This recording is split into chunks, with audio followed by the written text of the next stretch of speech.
Dear NEET students, फी update को लेकर NTA की तरफ से एक अपडेट आया है। देखिए, ऑलरेडी ये सब जानते हैं कि फीस को रिफंड किया जाएगा, इस तरह से एनटीए की तरफ से डिक्लेरेशन आया या नोटिस आई समझ लीजिए। अब ये फीस जो रिफंड होगी उसमें ये बताया था कि फीस ओरिजिनल सोर्स में रिफंड होगी, मतलब जिस अकाउंट से आपने पे किया था उसी अकाउंट में रिफंड होगी। तो यहाँ पे कई सारे इश्यूज आए। पहला इशू जो बहुत कॉमन ये था कि कई सारे जो स्टूडेंट्स होते हैं या जो नीट एस्पिरेंट्स होते हैं वो जो फॉर्म भरते हैं वो जो है बहुत सारे जो ऑनलाइन सर्विस देते हैं, साइबर जो वाले होते हैं, ओके, नेट कैफे वाले जो होते हैं उनके थ्रू भरते हैं। तो अब वहाँ पर कई बार ऐसा होता है कि भाई जो फी है वो कैश में दे देते हैं उनको और वो उनके अकाउंट से पे कर देते हैं। तो इसका मतलब अब जो फीस रिफंड होगी तो वो उनके अकाउंट में जाएगी। तो इस तरह का इशू जो है बहुत कॉमन था। तो उसको देखते हुए एनटीए ने अब एक नई अपडेट दिया है कि फी आपको जो रिफंड लेना है उसके लिए आप अपनी अकाउंट डिटेल फिल कर सकते हैं। तो उसके लिए विंडो ऑलरेडी ओपन हो चुकी है। उसका जो टाइम है ओके 22 मई से लेकर 27 मई, तो मतलब 27 मई 11:50 ओके पीएम यहाँ तक का टाइम है। तो आप ये जो डिटेल है जिसमें आप फी रिफंड करना चाहते हैं वो अकाउंट की डिटेल आप जो है यहाँ पे इस ड्यूरेशन में दे सकते हैं।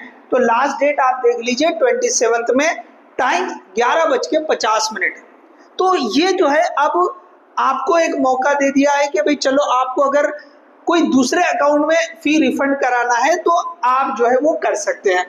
तो किस तरह के प्रोसेस रहेगी, स्टेप्स किस तरह के रहेंगे, तो आपका जो भी रजिस्ट्रेशन डिटेल थी जिसे आप लॉगिन करते थे तो वो आप लॉगिन कर लीजिए। उसके बाद आपको फी रिफंड लिंक दिखेगी, उस पर आप क्लिक कर लीजिए। उसके बाद जो है आपको ये बैंक डिटेल्स के लिए ऑप्शन आएगा।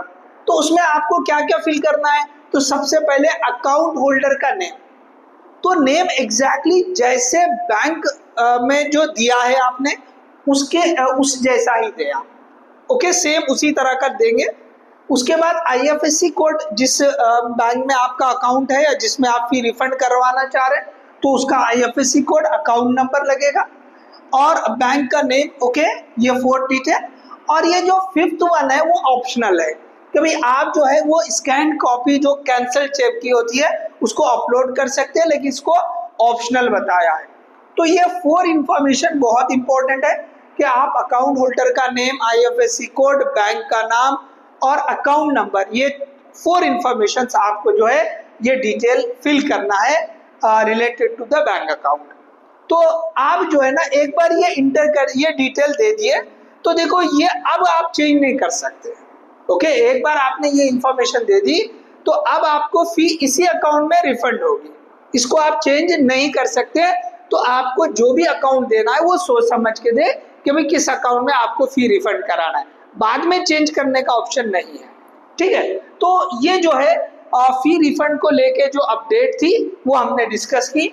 तो सिंपल आपको किसी दूसरे अकाउंट में जो लेना है बस उसकी डिटेल आप इस तरह के प्रोसीजर से इंटर कर दीजिए। अगर ये वीडियो आपके लिए हेल्पफुल लगी तो इसे ज़्यादा से ज़्यादा शेयर करें, चैनल को सब्सक्राइब करें, वीडियो को लाइक करें। All the best, thank you.